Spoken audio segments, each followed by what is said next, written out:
You're listening to the ESO Network, your station for all things geek.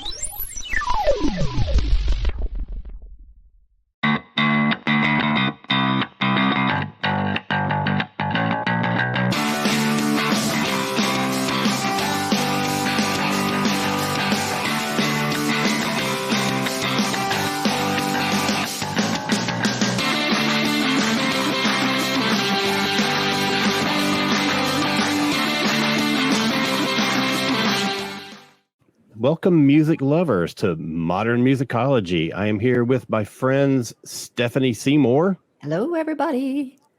Anthony Williams. Howdy. And Rob Levy. Sup? And today we have a very special guest. We are joined by author and documentary filmmaker David Leaf, author of the new book, God Only Knows, the Story of Brian Wilson, the Beach Boys, and the California Myth, which came out September 2022 from Omnibus Press. David, thank you so much for joining us. How are you doing today? I'm doing great and good to see you. So, David, with so many things that you're involved in and with such a prolific career that you have been doing, I was curious what your creative process is just for projects. How do you jump in and sort of go? I guess the best way to describe it is that I'm a storyteller. And so for this book, the question was, what story am I going to tell? And in the world we now live in, where you can go to the web and see endless content about Brian Wilson and the Beach Boys, you can go to Wikipedia and see a page for every album they've made, every single endless links to articles, videos, audio. I thought, what story can I tell that would be of interest to the reader? And it was kind of obvious. The only story I could tell was the story of what I did with Brian, because no one else knows that story except me and Brian and a few of our close friends. And so that became my guidepost, if you will, in terms of what to write. I remember getting an email from an old friend in England who was halfway through he was maybe on chapter 29 or something. He said, I feel like I'm reading your diary. Yeah. And I wrote back, I said, is that good or bad? And he said, I'll let you know when I'm finished. But that's really what it had to be. It had to be personal because, when I first started to write about Brian and the Beach Boys, I was a journalist who was kind of on a righteous mission, if you will. And now I'm writing about the subject as an elder statesman, looking back on all of these experiences and telling as much as I can, Rob, to finish answering your question, that doesn't cross the line of our friendship. I remember interviewing a lot of his friends through the years, and they were always very careful to focus on his artistry. If it affected the music and how it was being created, then it was fair game to talk about. So those were how I approached it. And honestly, it's a subject that I love writing about. So it really was, I won't say it was easy, but it was painless. David, that kind of segs into my first question that I really wanted to ask you, which it is sort of an overall aspect of the book, because your book is sort of in three parts. I mean, it's 1978, the first, publishing of it. And in 1985, you had a section where it seemed like you were trying to self-analyze the way you had written about certain aspects of the Beach Boys stories and Brian's story. And I just want to read this quote from the book where you say, unfortunately, I missed a key subtlety in Brian's relationship to the band. While he may feel that they are an obstacle to his artistic expression, I misunderstood this to mean that Brian didn't want the group to exist. As one friend of Brian's recently explained, it's not that Brian doesn't want to be a Beach Boy. He just wants to run the show the way he did in the old days. And then in this updated 2022 version, you have even more insights and thoughts, like how Mike Love maybe deserves more songwriting credit than he originally got, and how Carl's voice, contributed so much to the magical sound of the Beach Boys. So you have more clarity and a lifetime perspective on it all. And that there's more than one point of view, more than one perspective. Your perspective is just one. So I just want to know, like, do you feel a certain sense of peace and closure in writing this third chapter, or do you feel like maybe in 10 years you're going to be like, okay, I have more to say? Oh, in 10 years there will be more to Yeah. say. I feel really at peace, to use your word, because this book didn't exist in the marketplace for so long. One couldn't get it. The update in this edition is more than half the length of the original book. So, the cliche is 2 books in one. But a lot of people didn't have the original book. And at eBay, it was selling for hundreds of dollars. So it felt like the way to do it was to book in the original book, keep the 1985 update, and go from there. Mm-hmm. And there's an extensive author's note that you referred to, in which I'm reflecting back on the original book. But the original book is essentially unchanged. I mean, I went through it, and if there were typos and misspellings, I fixed them. But overall, I do feel at peace, because this is a celebration of what's happened. At the end of the first book, at the end of the second book, there really was no hope. Yeah. I mean, there was not an optimistic note to be sounded if one was looking at the circumstances realistically. And I sort of have an optimistic note at the end of the 85 update. But now it's, my God, look what's happened since 1935. And that's also, to get back to what Rob was asking, that's the focus of what I wanted to write about. I didn't want to write about all the continuing internal struggles and the lawsuits and all that. That's just not that important. What matters is, what music do we have? What tours did Brian go on? What were the events and the movies and everything that really speak to the guy who I set out to write about? Where in the original book, the first line is, "This is the story of Brian Wilson." Yeah. In the process of writing this book, the revisions on this book, and from the time that you first wrote the book, you touched on this a little bit, the ability to do research is like insane, because you've got like access to digitally cleaned up video and audio. You've got like way more archived photos and stuff online. Has this advance in technology since you first wrote the book changed your approach to writing this book or making other projects? But also, how did it play into making this new version of the book? Well, it's embarrassing to admit on a show called Modern Musicology, and as I'm a professor at the UCLA School of Music, and one of my classes is in the musicology department, the web was really a fact-checking place for me, where I could confirm my memories. The research that I did for this edition, unlike the first and second edition, where I was interviewing others, I was primarily writing about firsthand experience. So I didn't have to, who was I going to ask? I was asking myself.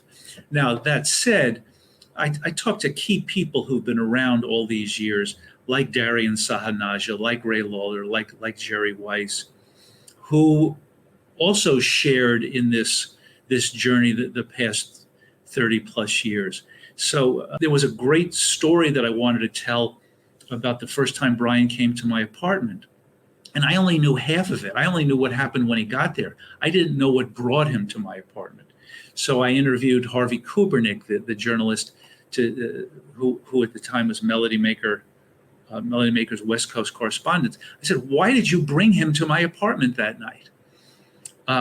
Because I had never written about that night, but now that I'm writing about it, I needed to know more. So the research was, I won't say it was minimal, but it was, I probably have 60 boxes of stuff that I could have gone through and detailed information that's readily available to anybody who needs to know it. I didn't do that.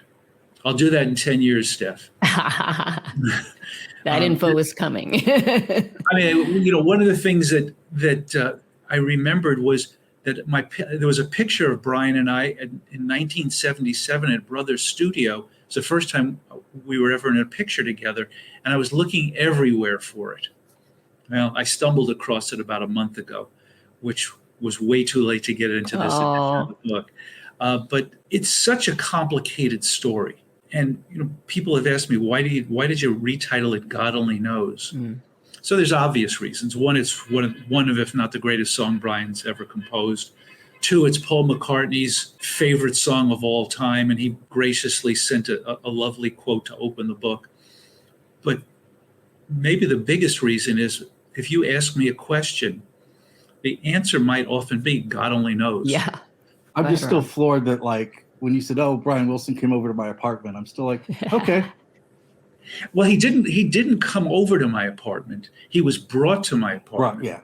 And Harvey Kubernick, when he told me the story of what happened with, he's parking near Rodney Bingenheimer's apartment, Rodney on the Rock. He's going over there because Rodney always had the new English import 45s before anyone else.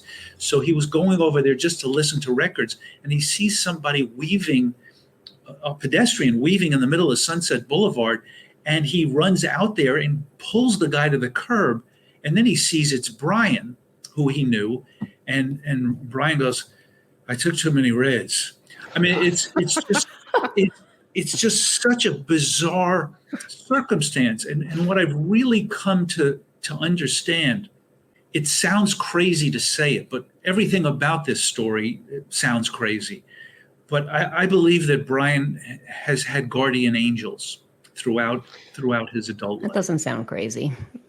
And that night, Harvey was one of them. Linda Ronstadt was one of them one time, as I tell this story in the book. Debbie Kyle was a guardian angel for many, many years. Melinda Wilson is a guardian angel. I mean, she's been with him now. They've been married 30 years almost. Right. It's hard to understand unless you're there how intimidating he is, how strong he is, how willful he is, and how often he doesn't want to do what you think he should do. Yeah, that's interesting. I mean, part of it is, I agree. I think it seems like he's had good people that have surrounded him to help him out of certain situations, seemingly throughout his life. But one thing you said in the book was, in a way, he withdrew from the world and let certain bad elements come into his orbit. He started with bad elements. Yeah.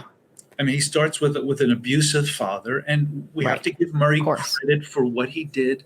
The Wilson home was filled with music. When he recognized Brian's talents, he made a music room for him. He bought him a reel-to-reel tape recorder. Without Murray, there's no record contract. Yeah, definitely. But the abuse, again, all of these things are, unless we were on Rocky and His Friends and we can get in with Sherman and Peabody into the Wayback Machine and go back there and actually observe what happens, how do you know what the damage is? But the good news for us as listeners is that Brian was abused, because the pain that he felt is what he expressed in the music that we love. And if he had a Leave It to Beaver upbringing, would we have gotten In My Room in the Warmth of the Sun and I Just Wasn't Made for These Times? And I have to think the answer is no. Probably not. I mean, the pain brought out music. And you also said that it's sort of a cruel irony that the person who has brought so much joy to the world through his music has found so little personal happiness. But that was back in the 85 revision. Do you think now, all these years later, he's gotten more personal happiness? He definitely has gotten more personal happiness. Somebody asked me, is Brian happy? And I said, I don't think great artists are supposed to be happy. I think they can have happy moments. And Brian certainly, in my experience, has had a lot of happy moments. It could be digging into a steak or wolfing down a piece of cheesecake or performing Smile. Yeah. I mean, there's a long litany of moments that are kind of unbelievable that they happened. Where I know for sure, because I witnessed it, there was happiness. But I don't think, like, he's been taking psychotropic drugs since 76. Right. There's something there that's not, again, I hate to use the word normal. That's not typical. And so he's an extraordinarily strong person to have survived what he did. by all accounts, I expected him to die 40 years ago. And here he is, he's 80. I mean, I think this is an unanswered question. Nobody has an answer for, but is there any answer to the question of why Dr. Landy was brought back into his life in 82 and why he was able to stay for 10 more years? I mean, I always keep thinking, like, couldn't anyone find a good therapist in LA, Well, so Steph, it's a really good question. The first question is, why was he brought in 75? Yeah. The answer is, Marilyn Wilson said, I knew Brian was going through hard times, and I hired Dr. Landy, who reputedly was successful with celebrities, like Rod Steiger was his famous patient. Okay, in a city full of great psychiatrists who don't deal with fame, was that the right choice then? So Brian, Dr. Landy is, I hate to use the word doctor in front of his name. Yeah. Landy is brought in 75, and towards the end of 76, he's fired by the Beach Boys. So that raises the question, well, why was he there in the first place? Was he there so that Brian would be getting better, or was he there for the Beach Boys' benefit? If he was there for Brian getting better, then why are they firing him? Why do they have the right to fire him? So the second time he comes in, Brian's now divorced, as Debbie Kyle Levitt talks about briefly in the book, in the update. She was concerned about what was going on in Brian's life. She had asked me for a list of psychiatrists. I had gotten one. She had given it to one of the people who was looking after Brian at that time. And he said, we don't need your lists, kind of. Oh. We don't need no stinking badges. And so in 82, when I know we went to Brian's house in the fall of 82, and he was, if he wasn't going to die that week, it was clear he was going to die within the next year based on how he was living. At least it was to us. And within weeks, Dr. Landy was hired again, this time by the Beach Boys. He was hired and given complete control. One could write an entire book about those years. That's not for me. That's for somebody who wants to delve into sadness and madness and live there full time. I spent enough time around it to where I devoted a chapter to those years because it's essential. Brian talks about those years. He looks back, he says, it was like I was in prison for 9 years. So why was Brian in prison? Which is, I think, is your question, Steph. And why did nobody release him from prison? And why did Melinda Ledbetter, who became Melinda Wilson, have to lead the charge to get rid of this guy? Right. And the answer is, why was he there? Well, Landy was there to save Brian's life. Could anybody else have done it?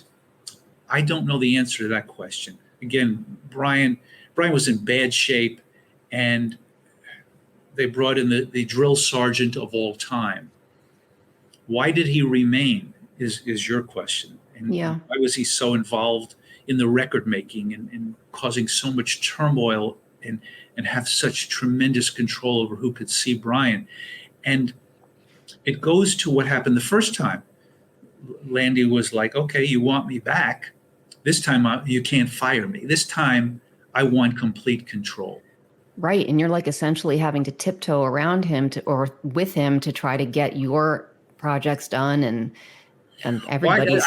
I wasn't trying to get any projects done. I was, in those days, I was just, things would happen. And I would find myself in the same place as Brian.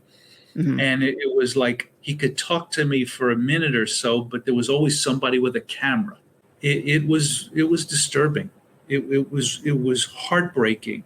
Then when I was working for Warner Brothers Records, when Brian was making his first solo album, it was hideous what was going on a daily basis. However, if we're going to look back fairly at those years, if anyone else had become Brian's manager / psychologist, if it had been anyone else, Brian never would have made a solo record. He would never have had a solo career because the Beach Boys were paying the freight. Yeah. And they weren't interested in Brian having a solo career. They wanted Brian to make Beach Boys records. Right. That's where they got their money from the record companies. so we have to give Landy his credit there. And then, as somebody referred to it, when he had Brian go out on a date with Melinda, he essentially planted his own Trojan horse in his world, because once Melinda saw what was really going on, it was like, this is terrible. What the heck is wrong with this guy? Why is he allowed to do this? And without her determination to get rid of him, I don't know what would have happened. It almost feels like there were just a lot of conflicting interests. And at some point in that relationship between Wilson and Landy, it stopped being constructive and became more toxic, right? And I feel like in this day and age where we talk about things like conservatorships in relation to artists, and at what point does it need to continue, that really strikes a chord with me with what was going on, or what seems to have been going on between Wilson and Landy. Well, it was, and I remember it was almost, we wanted to open bottles of champagne the day that Landy lost his license to practice. What we didn't realize was what was going to come next was this new company called Brains and Genius, in which they were going to be partners. That was baffling. I had no idea about that until I read this book. I just didn't even know that. That was incredible. So now it's a really difficult circumstance. It's easy. I shouldn't say it's easy, but the Attorney General was contacted by a lot of people about what a bad guy this was, and he had his license pulled. Now, how do you stop a business partnership? And Anthony, you're right. Nowadays, look how long it took for Britney Spears to be freed. It was a battle to end that partnership. Fortunately, it did end. And the parallel I really see is this was initially an arrangement that was brought into place to save someone from themselves, for better or for worse.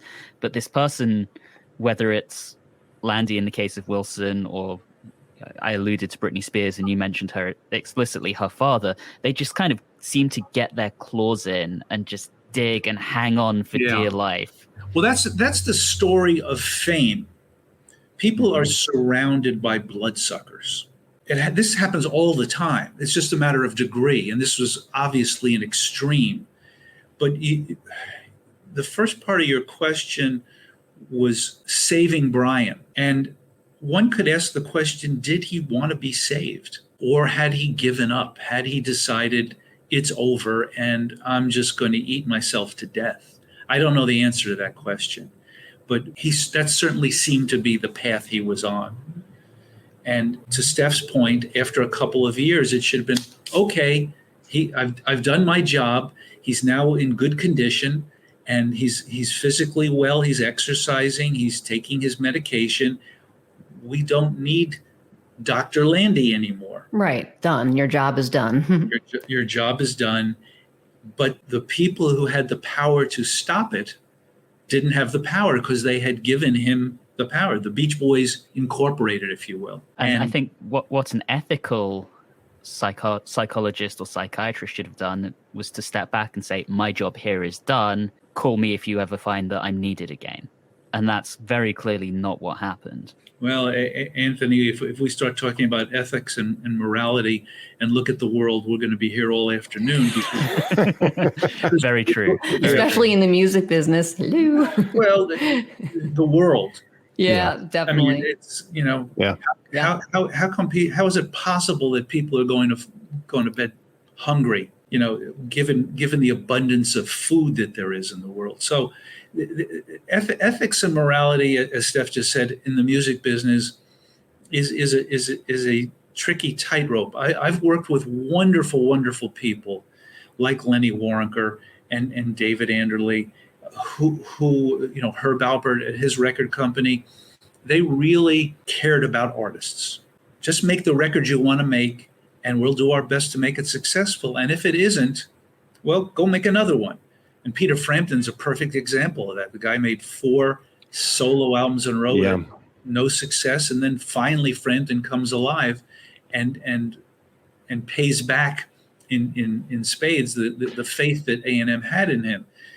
With Brian, whoever was around Brian made it impossible to work with him. because they were so difficult to deal with. And Anthony, the original book, I wrote it from a self-righteous point of view, like what is going on here? And as I write in the author's note, who was I to take this moral stance? What right did I have in this world to take that stance?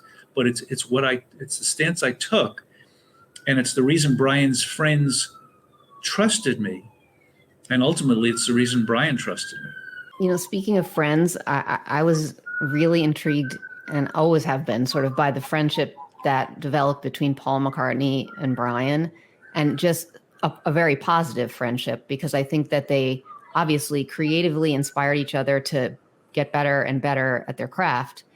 And you were witness, obviously, to some of this firsthand. I mean, you obviously got him to do a beautiful forward in your book, a note. You want to talk a little bit about that friendship, because you witnessed some of it? They had a can you top this competitive thing going on, 65, 66 into 67. And I think the end of that allowed Paul to be a real friend to Brian. They were friendly competitors up until then, but in the wake of everything that Brian went through, and Paul being the exception to the rule that you referred to in terms of the music business, that the morality and ethics that he conducts himself in his business and his family life, it's not that he's an easy person to work for. It's more that he makes his music, and you're going to do everything you can to make his music heard in the world. That's your job. Nobody's ever been better publicly in the history of the entertainment world, I think, than Paul McCartney at being who he is and living up to the notion of all you need is love that his dear partner had come up with. And I think, in starting in the 90s, as Brian was let out of jail, Paul and he had a number of moments together that were magical. They didn't go on 2-week vacations together. There wasn't that kind of a friendship. It wasn't like, hey, Brian, we're going to be cruising the Caribbean. Why don't you come on the ship? That's not the relationship they had. Paul just was always happy to see him in a way that, it's funny. I was with Brian a couple of times when he was talking with Paul. I don't think he was Sir Paul yet, but Brian would end the conversation, and I don't think there was anyone else on the planet who would ever end a conversation with Paul McCartney. It's like, hey, we're here, he's talking to us, we have his attention.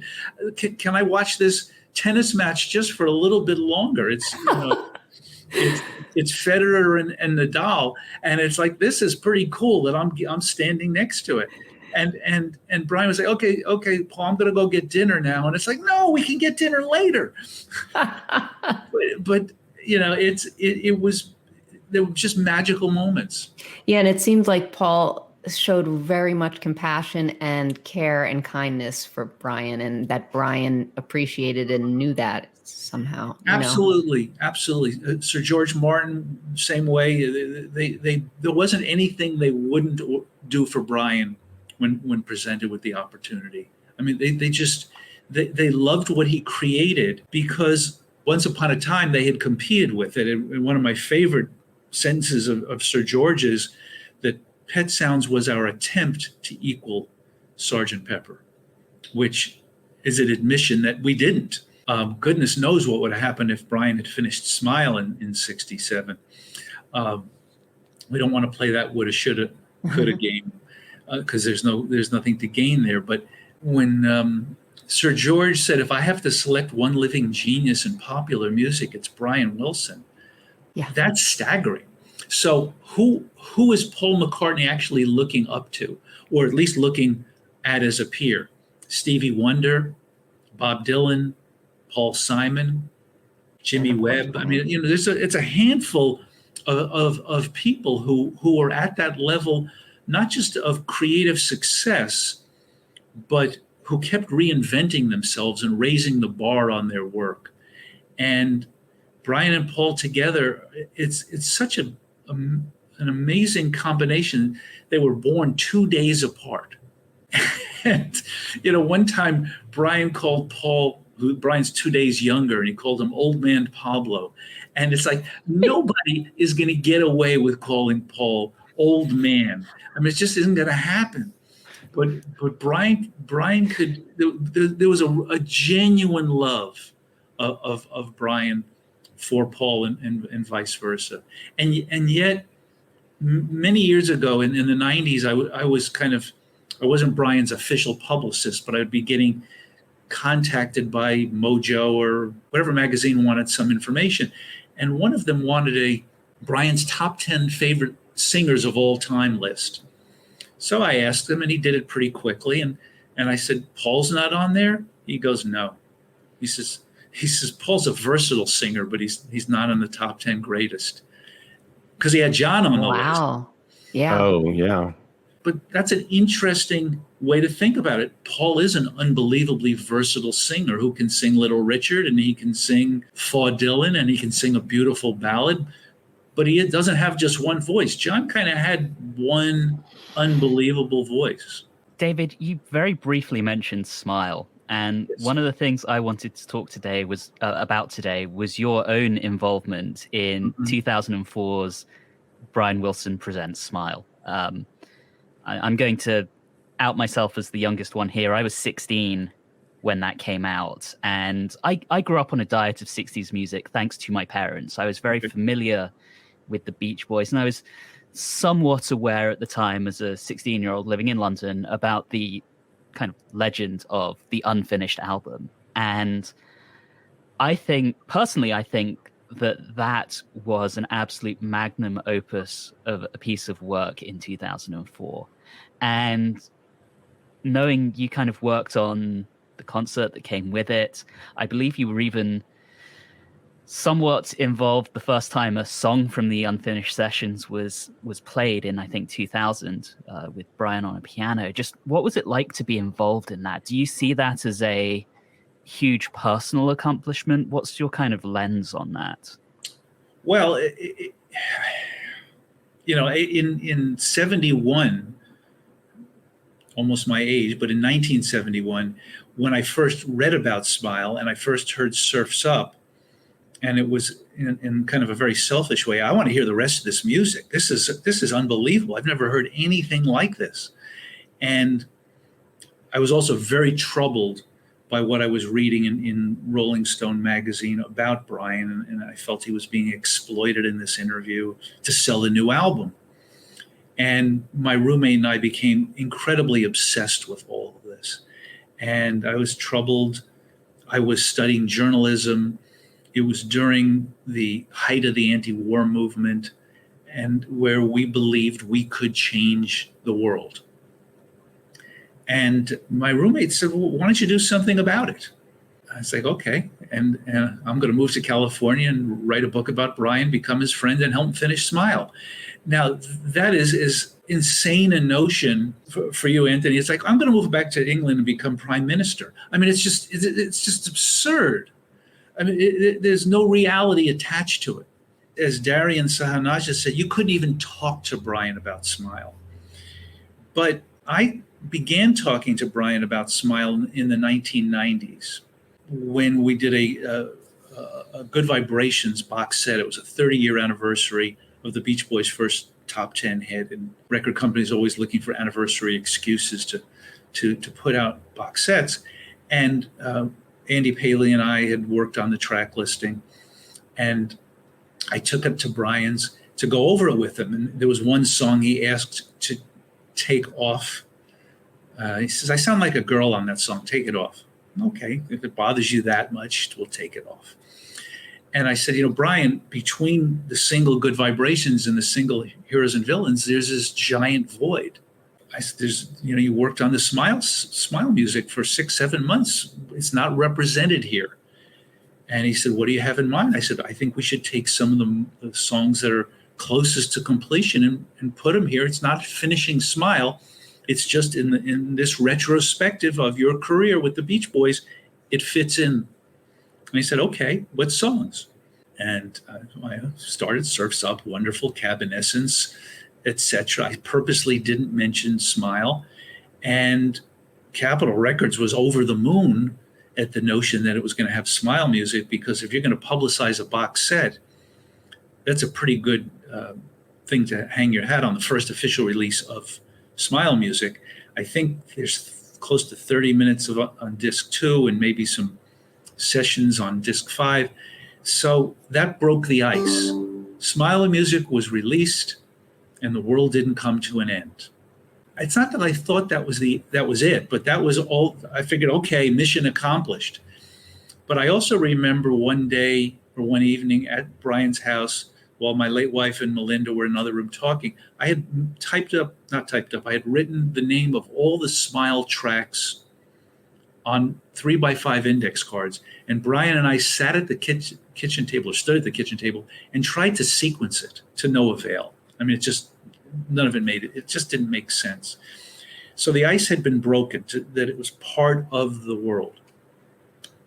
In 2000, at a Christmas party, by which time we had made a deal with TNT and Radio City Entertainment to produce a Brian Wilson tribute in March of 2001.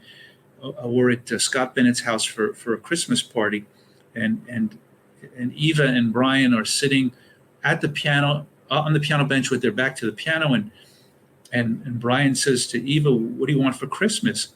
And without blinking, she says, "For you to play Heroes and Villains." She's pretty bold. And he turns around and starts playing it. And everybody, I'm getting goosebumps just thinking about it. Everybody in the house comes running because they recognize it's Brian Wilson's piano style, and they cannot believe he's playing the song. And so when it's finished, it's like, okay, Brian, you've got to play that at the tribute. And he goes, okay. And the band learned it. They also learned Surf's Up, which was performed magnificently by Vince Gill, Jimmy Webb, and David Crosby. We had the Boys Choir of Harlem perform Our Prayer. So the night had 3 Smile pieces in it. And Brian started to add those to his touring. So that's a long answer to your question, Anthony. Did I feel like I have a hand in it? So I was there in a way that, here's the simple answer. When Brian was surrounded by people who loved him and loved his music and weren't concerned whether it was commercial or not, but just believed in it, that it was important that that music be heard, that he was willing to do it. And he felt that all throughout the reconstruction of Brian Wilson Presents Smile, the rehearsals for it, the making of the documentary. If you go to YouTube, somebody has posted a really good quality link of the film I made, Beautiful Dreamer. And I stumbled across it recently, and I said, 2 hours? The film wasn't 2 hours. So I clicked on it, and after the credit roll, somebody has grafted on an interview that I did with Brian right after his first UK tour. And in that interview, I'm asking about, I don't remember what the question was, but he says something like, well, on a scale of 1 to 10, I give Pet Sounds a 3 and Smile a 10. Wow. And yeah, exactly. And okay, so an album that's consistently in the top 5, if not top 2 of greatest albums of all time. And then, of course, the question is, why? Is it, well, David, it's like, David, you're an idiot. It's happy music. Pet Sounds is depressing. It's sad. I refer to it as his emotional autobiography. It's a pretty sad story. I just wasn't made for these times. Hang on to your ego. Yeah. I mean, Caroline, no. Yeah. It's not a happy autobiography at that point.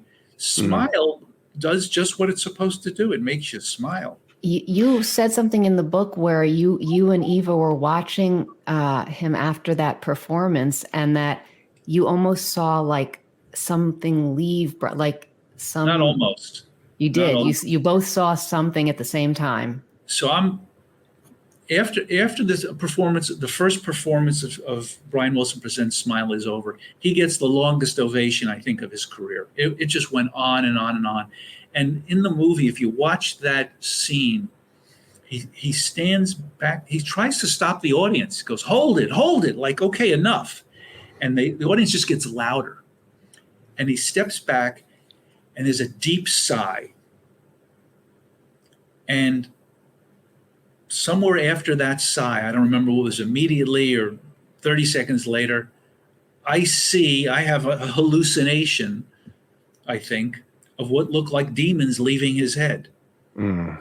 And I turned to Eva and I said, did you see that?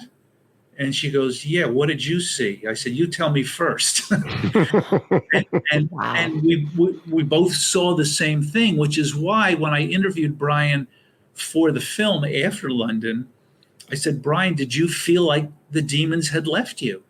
And he said, yes. And he repeated it in other interviews.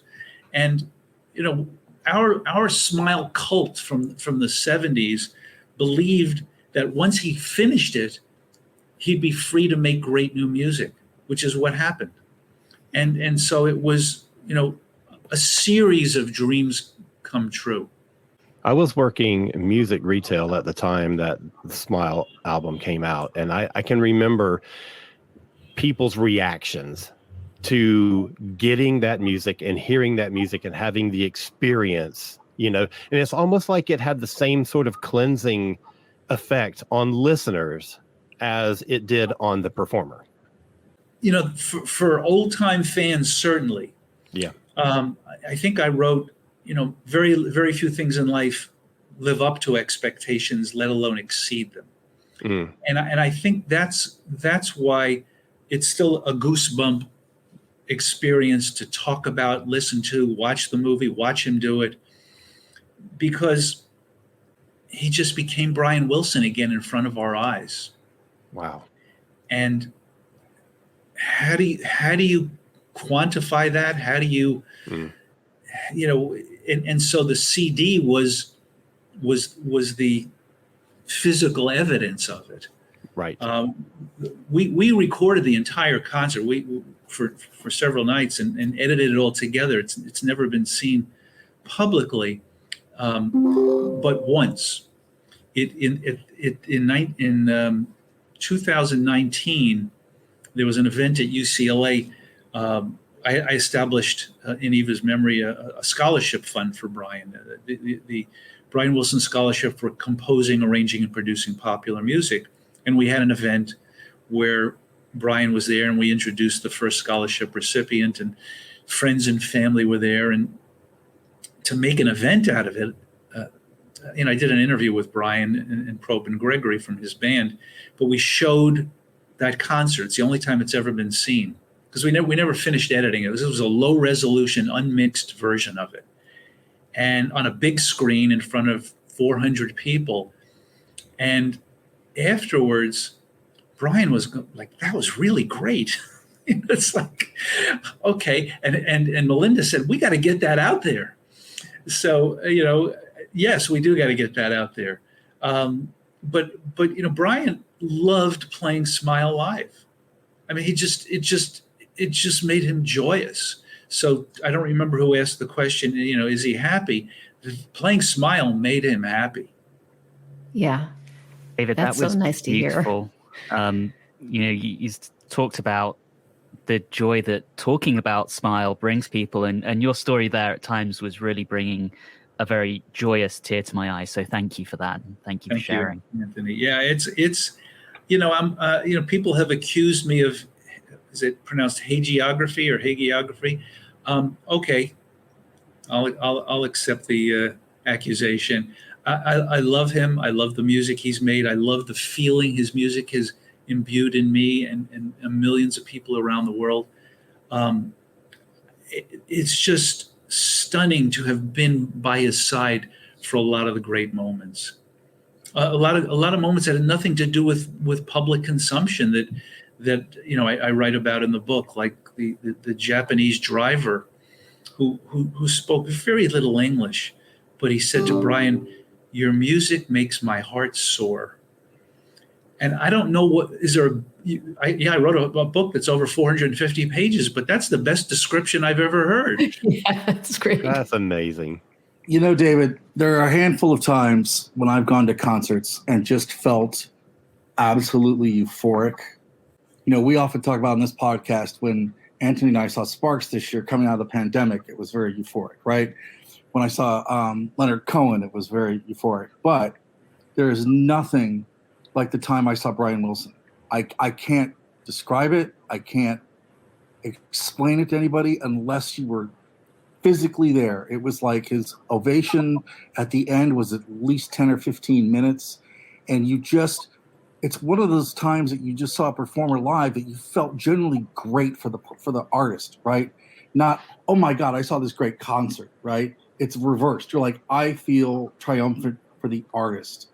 And I think that him having that sort of as a transformative experience really in many ways, and this is going to sound crazy, but I think it saved songwriting and pop music in America in early 2000s, because since Smile came out, and I was doing radio at the time, and a lot of indie college radio stations were playing Smile, right? You're playing REM, you're playing like Nirvana and all that stuff, and you're playing Smile, right? And that really brought you to this younger generation of artists now, you know, that see him as this like prolific songwriter and that has influenced them. And I don't think without Smile, you wouldn't have this new round of artists and musicians that cite him as an influence and have used his influence to sort of channel their own creativity. I don't think that happens without Smile. Even songwriters that are a little older, like me. I mean, that whole thing was a huge influence on me. I mean, even before the music before then too. But I think, you know, there's a lot of bands, that have through the years just reached back into that vault and found such genius, and really did. Like, that's a great point though, Rob, that you made about the newer generation of songwriters that felt that way because of Smile. Well, it's, you know, imagine going to the Sistine Chapel and you happen to be there on the day Michelangelo is there. You know, it's, Rob, you experienced the Visitation. We didn't get to see Gershwin live. We certainly didn't get to see Mozart or Beethoven or Bach in performance. And there's the guy. There's the guy, yep. And he has survived to bring to us, you know, he didn't think of Smile. When he started working on Smile, it wasn't going to be, okay, this is the greatest album I'm ever going to make, and then I'll stop. It was just like, this is the next step. And I didn't understand it when I wrote it. When he said, Smile is a teenage symphony to God. And I think what connects with people, whether they know the myth or not, is there's something awfully spiritual in his music. There's something otherworldly that hits you, whether you heard I Get Around or anything else. It's got nothing to do with the Beach Boys. It has to do with the fact that this man is presenting this body of music in a way that it makes no logical sense. And yet there he is doing it with this devoted group of musicians, and infused. There's so much feeling when they play. Yeah, because it's not only Rob, that's not the only time that's happened, right? Because that happens every show. I've been to a bunch of them, and the same reaction from the audience. You can feel the audience not just rooting for him, but it's like a give and take of this whole experience. It's a thank you. It's a group hug. Yeah. We love what you did for us all these years, and we want to show our gratitude. And because some shows aren't great, some nights he's just not there in the way you would expect him to be or want him to be. But if you get a good one, it's even a higher bar. It's like, oh my God, he was great tonight. Yes. But he's not great in the way, you're not in Vegas seeing Rod Stewart put on a show. He doesn't put on a show. The closest he's come to doing that, I think, is the Live at the Roxy CD, where he's very comfortable in a small room and there's a lot of family there, and he's making jokes. And I mean, he really, he's been surrounded by the love of his musicians, his band, and that has lifted him up to the place where he could give to us as the audience what we wanted. Do you think after the experience of everything you went through with the Beach Boys and Mike Love, that the fact that he's playing now with a band that he likes, do you think that is sort of become emphasized and there's a giant exclamation point on his happiness because he went through this whole thing with the Beach Boys? Do you think that that's sort of an exhale from that? He loves touring, which is the strangest thing in the world to say about Brian Wilson. He loves being around his band. He loves hearing his music played as beautifully as they do. He loves the audience reaction. He loves a good room service steak. But in general, what he's done is he's changed the live Beach Boys, who now have a great band and a great song selection, and sometimes they have an orchestra. So the Beach Boys live are better now than they had been. So it's an interesting response. It's like, oh, he's really raised the bar. We're not just going to go out there and do 90 minutes of hits. We're going to give the audience some deep cuts too. That makes me feel better because I'm seeing the Beach Boys in a couple of weeks, and I was kind of apprehensive about what I was going to get. Well, let me know if my description is correct. I have not gone to see them since Carl passed away. It's just not something I could bring myself to. And today is Dennis's birthday. The day we're recording this. Dennis had Brian's ability to put feeling into music, which is why his songs are so powerful. He just didn't have the discipline to put his career first, which was unfortunate. He could have had a solo career. His magnetic personality, I mean, just had so much charisma. If he had been the lead singer of the Beach Boys, they would have been like the Stones. If he had been the front man. Yeah. But to have a career, to start a career, you have to build your name up. So was he going to go on a tour of 500 seat clubs and then 1,000 seaters and then 3,000 seaters and keep making albums and keep doing this with no guarantee of what was going to happen? Or was he going to return to kind of the safe harbor of being the Beach Boys? And unfortunately, he made, to me, the wrong decision. One of the things in your career that I think is really interesting is that you have brought people that are gone back to life in a new and interesting way. What you did with Ricky Nelson, for example, the James Brown documentary, John Lennon, you sort of have taken these people that are figures in music that are sort of like larger than life in their imagery and where they are in public consciousness and sort of brought them back to earth. For me, I'm glad you did the Ricky Nelson project because I think he's no Brian Wilson, but I think Ricky Nelson is painfully underappreciated now. But I'm just sort of wondering, do you feel like you are on a mission to sort of like bring these people back and into the public consciousness and into the conversations? Yes. When I started making retrospective documentaries in the 90s, I did a whole series of them on pre-rock and roll people as well. Sinatra, Dean Martin, Rosemary Clooney, comedians like Jonathan Winters, people who I thought, that I loved. And I refer to those shows kind of as father and son shows. It reminded me of when I was a kid and my father would say, come on in here, we're going to watch a Marx Brothers movie.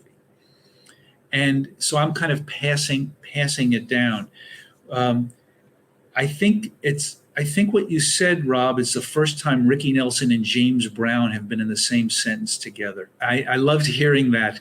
As a kid, my name's David. My younger brother's name is Rick. So we would watch the show. And when he sang Hello, Mary Lou or Traveling Man, it was a big deal. And just because he was a TV star, he was dismissed. With James Brown, I have a real political bent.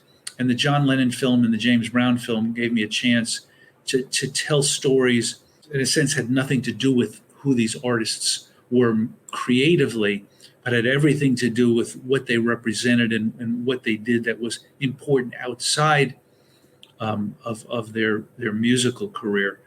And those I'd be happy to make more of those films. In terms of resurrecting great artists, I'm just finishing a film on the Rock and Roll Hall of Famer Dion, he has one of the great stories of all time and is one of the great storytellers of all time. I mean, it's just staggering. You know, I was after him for years to do this film, and we were having lunch, and I was telling him why he didn't get on the plane with Buddy Holly. And he said, "No, David, that's not what happened. I'm the only one who was in the room that night who knows why I didn't get on the plane." And I said, "Exactly, John. That's why we need to make this documentary." And he says, "Oh, you got me." Wow. Nice. But I teach a course at UCLA called Songwriters on Songwriting, and I bring to the classroom on a weekly basis legendary songwriters when I can get them, or sometimes contemporary songwriters.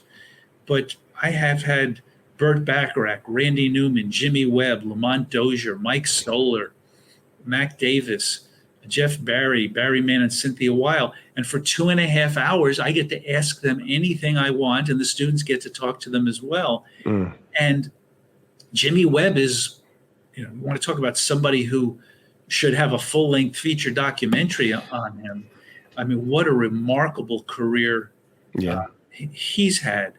And so I hope to be making more films like that. It's a terrible thing to say out loud, but making the films isn't the hard part. It's getting the money is the hard part. Yeah, financing. Yeah.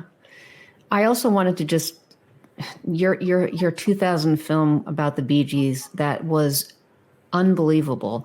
Thank you. It's called This Is Where I Came In. I mean, I knew they had, and I'm a big fan, I knew they had such a huge body of work, but honestly, I couldn't believe the amount of albums and stuff that I didn't know about, but learned about because of your movie. And again, speaking of people who have left us, it's just heartbreaking. Morris died shortly a few years after the movie came out, and then Robin, and of course Andy. But I was watching it, and I just was sad, but I was also happy because I couldn't just hearing them. Anytime you showed a clip of them live, it made me want to go Google a million live concerts. That was just such a great documentary. Thank you. That was a joy to make, because I love, I've been trying to do a project called The Killer Bees, which would be the Beatles, the Beach Boys, the Bee Gees, and Bob, as in Dylan. Nice.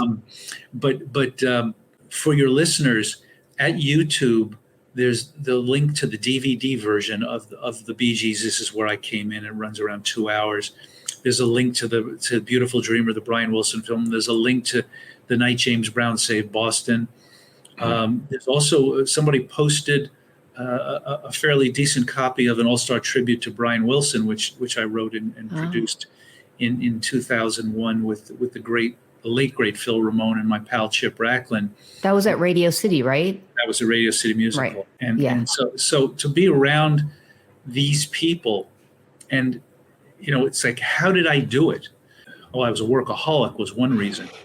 But I remember when I was just starting my television career in Los Angeles after my New York television career had kind of gone, and I was a PA on a show called Sinatra and Friends, starring Frank Sinatra, and the producer, my title was production assistant, but in the layman's terms of the business, that meant gopher coffee, go for lunch. Right.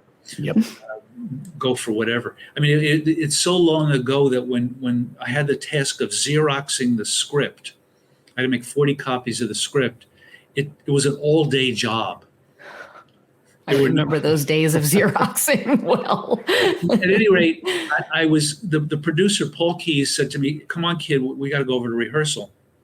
And And I was so naive, I didn't know they rehearsed television shows. And when we drive onto the Burbank Studios lot, we park, we go into this big sound stage. There's a big empty sound stage, except in one corner is the Nelson Riddle Orchestra. At the podium is Nelson Riddle, and standing next to him is Frank Sinatra. Wow. Mr. Sinatra. And we pull up 2 folding chairs, maybe 10, 15 feet away. And Mr. Sinatra say, "Hey, Paul, how's it going?" "Good, Mr. S. How about you?" "Terrific. You ready for us to run the show?" "Yes." Downbeat, first song. I don't remember what it was. It might have been "I've Got You Under My Skin," something like that.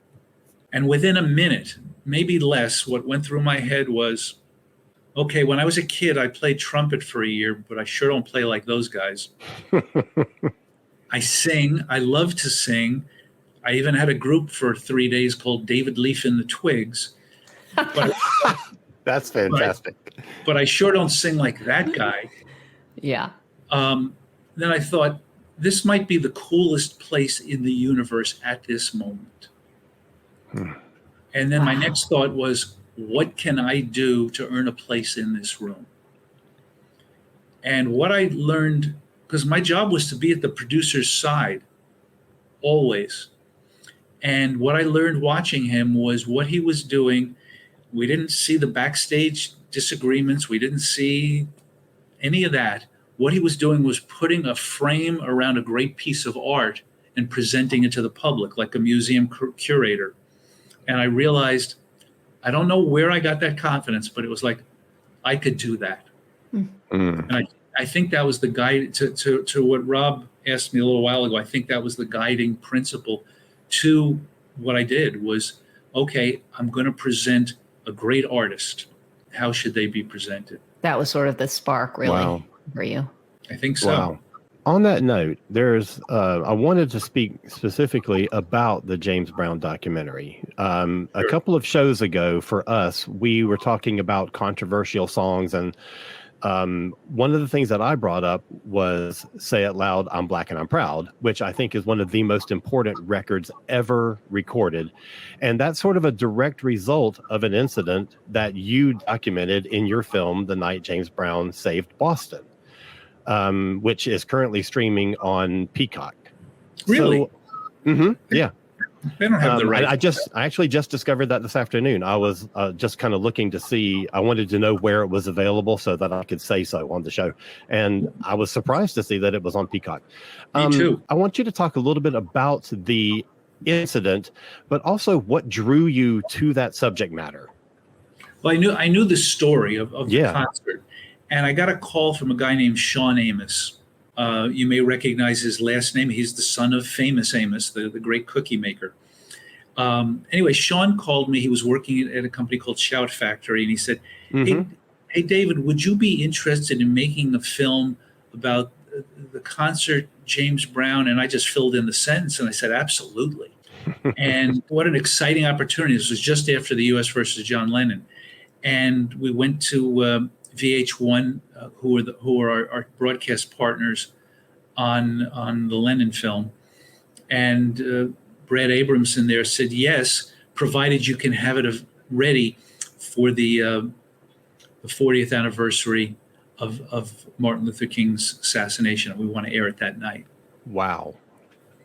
And there are a lot of challenges that you don't expect. So we started working on it. We started doing the research. My parents had moved out to California by then, and they were always curious as to what I was working on next. So I had told my parents about it. And from a different generation, they had gone to see Sammy Davis Jr. at the Copacabana. So when I showed them footage of James Brown, they were impressed specifically by his dancing. And it's relevant because as we're negotiating with James Brown's management to do the film, on Christmas morning of 2007, the phone rings around 9 o'clock in the morning, and it's my father, and he goes, hey, that guy of yours died, which is the way old people talk, right? And I go, what guy of mine died? What are you talking about? He says, the one who's a great dancer. And I said, James Brown? And I turned on CNN, And sure enough, they were talking about James Brown's death. Well, they couldn't decide where to bury him for 4 months. So there was nobody to even negotiate a deal with. Finally, they had a funeral, and we spoke with somebody who represented the estate, and he liked the idea. And we now had to acquire the concert, which was not owned by the television station in Boston that had broadcast it, but they had the best copy of it. And it took months and months and a lot of money to pry it from their hands. In the meantime, we're ready to start production, and the Writers Guild goes on strike. I'm a member of the Writers Guild. And the good news about that was, other than having to picket every day, was that, and it was sometime in the fall of 2007 that this all happened, when we started production, it changed the course of the film, which was, okay, we're not going to, this isn't going to be a long James Brown documentary. We're going to tell this one story, and we're going to do it as if it's 1973, and we're looking back on something that had happened 5 years prior. So if you watch it, you see some of all the graphic elements in it look like something that would have been done on NBC News in 1973. That's one of the things about the film that I love the most. Oh, thank you. And the biggest thing for me in making the film was that it not appear that some liberal white guy was making it. And I guess the greatest compliments I've gotten is when I've met people, like when I went on the Tavis Smiley show to talk about it, and he was surprised that I was white. That to me was the confirmation that I had accomplished what I set out to do, which was make a film that wasn't looking down upon the story, but was looking up at this heroic moment. Yes. And I think that's one of the most successful things about that film is that it captures that voice incredibly well. Reverend Al Sharpton, there's a quote in the film that I think is so amazing. He says, other Black artists, and he references a few people and some Motown artists, were able to cross over into the mainstream, in other words, into white society. James Brown made the mainstream crossover to us. He made us acceptable just as we were, and that's huge.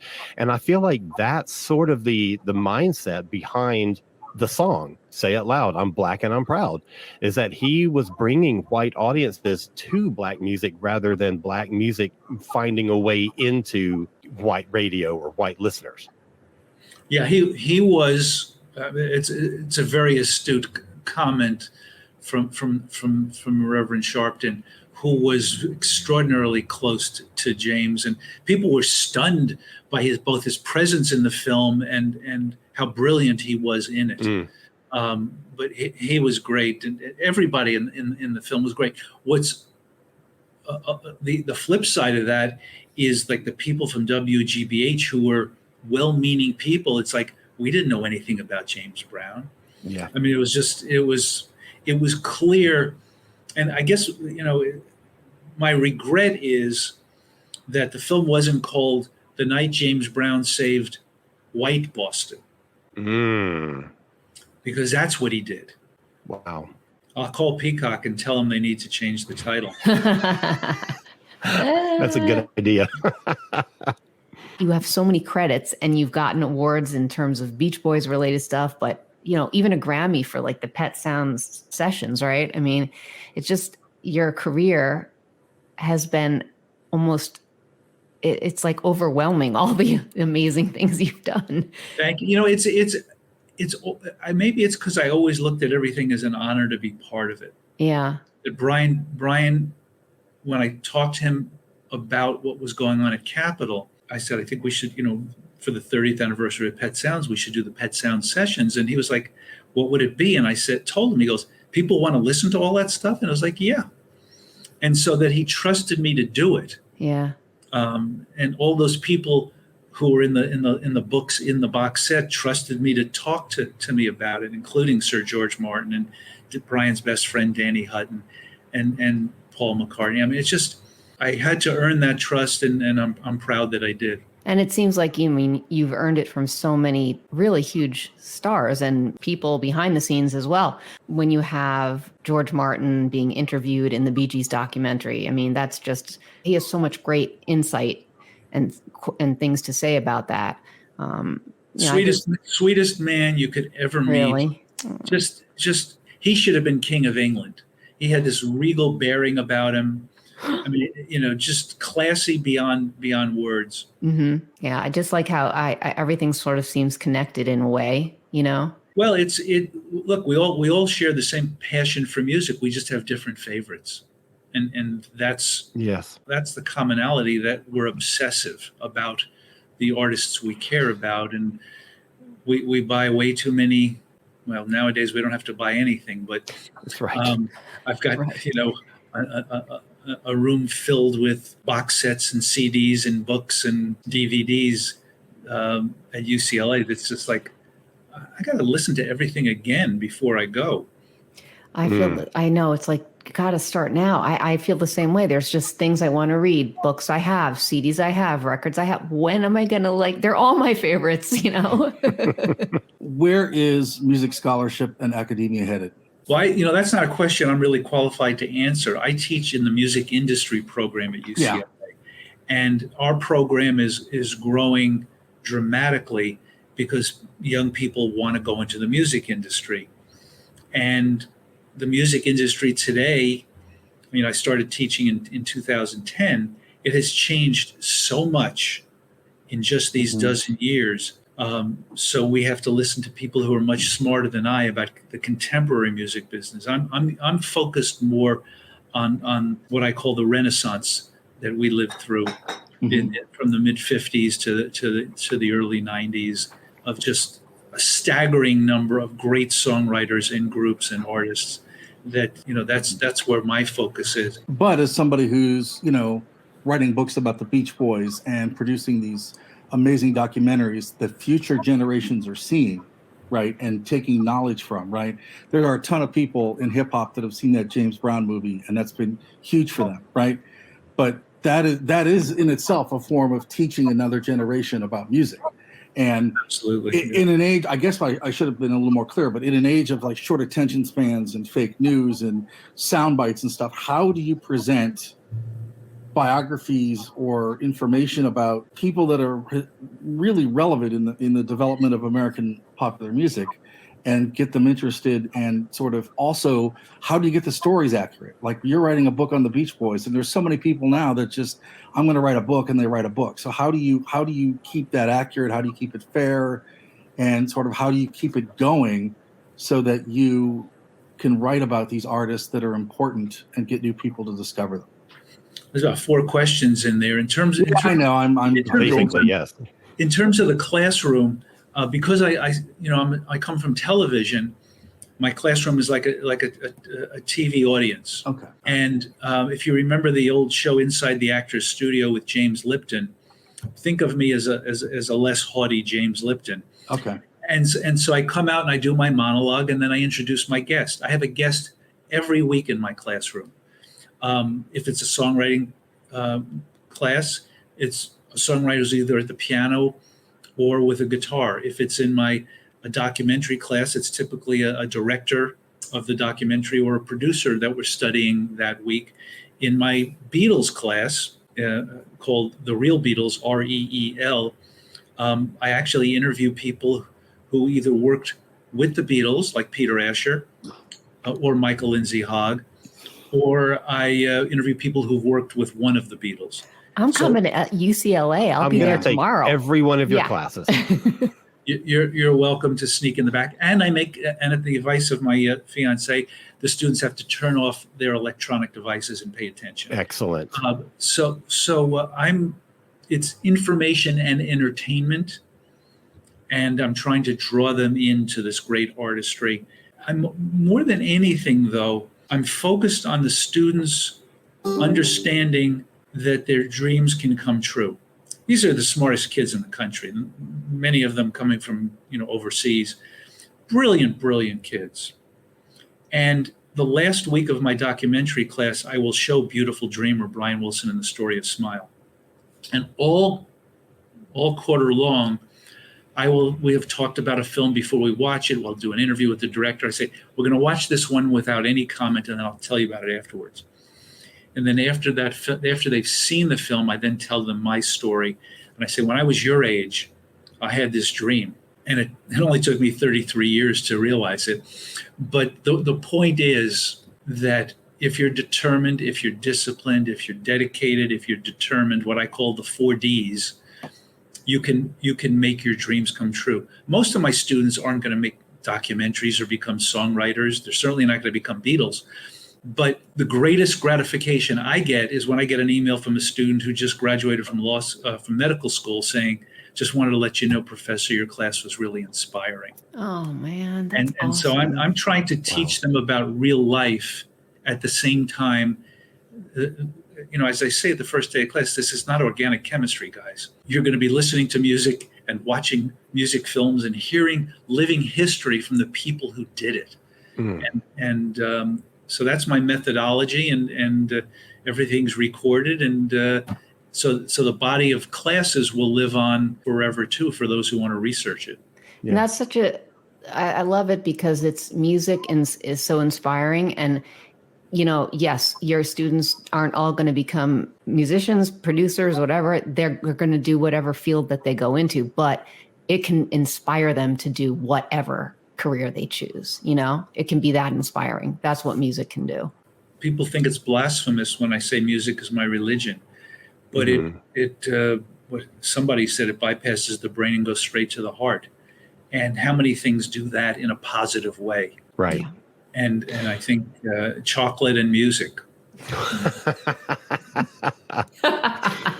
Chocolate and music. I think that about sums it up. So, David, is there any last thing that you'd like to say before we let you get back to your busy schedule? The only thing I'll suggest is that people either buy the book and or give it as a Christmas gift. This is the time of year where you're trying to think, what should I get somebody? And if there's a music lover in your life, this is a story they should know. Yes. It's a story of redemption, of artistic renaissance, of somebody coming back against all the odds and triumphing. Yeah, I just thought it was a wonderful read, and I love it. And yes, I agree with everything you said. Thank you. David, thank you so much for spending this time with us and having this amazing discussion. I just sat, I was wrapped around every word that you were saying. I had such a great time listening to your stories. Thank you, sir. It's my pleasure to talk about this. As you can hear, and you guys can see, the listeners can't, but I love talking about this. I love doing it. And Rob, hopefully nothing will stop me anytime soon. Good. Yeah, keep doing it.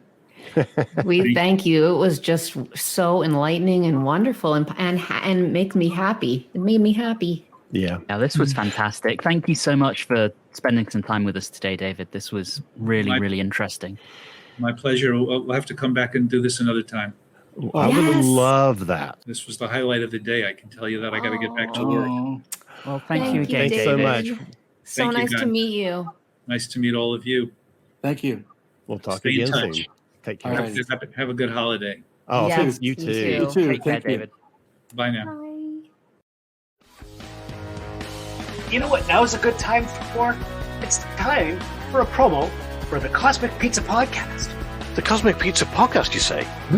That sounds delicious. What is that? It's a delicious slice of life In every episode? in every episode where we talk about conspiracy theories, Cartoons of our childhood, Star Trek quizzes? movies that we've liked. pod racing, general pop culture, Fantasy recasts? But what we don't talk about is pizzas. right here on the ESO Network. Well, that was really good. Holy shit. Love him. Oh my God.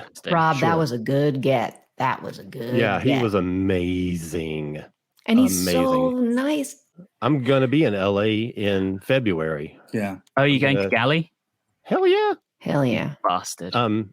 So I might see if he's willing to, just for 10 minutes, me say hey and shake his hand. And Oh, I'm sure he would love it. You could probably sit in on a Yeah, class. we're going. I want to audit a class. Oh, yeah, definitely audit a We're class. going in Holy April. shit, So, that'd be amazing. yeah, I'm there for 2 weeks in April. So I'm. All right. So, Stephanie, where can people find more about you on the internet? You can find me on my Bandcamp page, just under Stephanie Seymour. You can find me at my website, therearebirds.com. You can find me on Facebook at Stephanie Seymour Music and on Instagram at there_r_birds and all streaming platforms like Spotify and stuff. A-dubs. All right. As always, you can find me on the Watchers in the Fourth Dimension podcast, where we are watching our way through the entirety of Doctor Who from 1963 until now.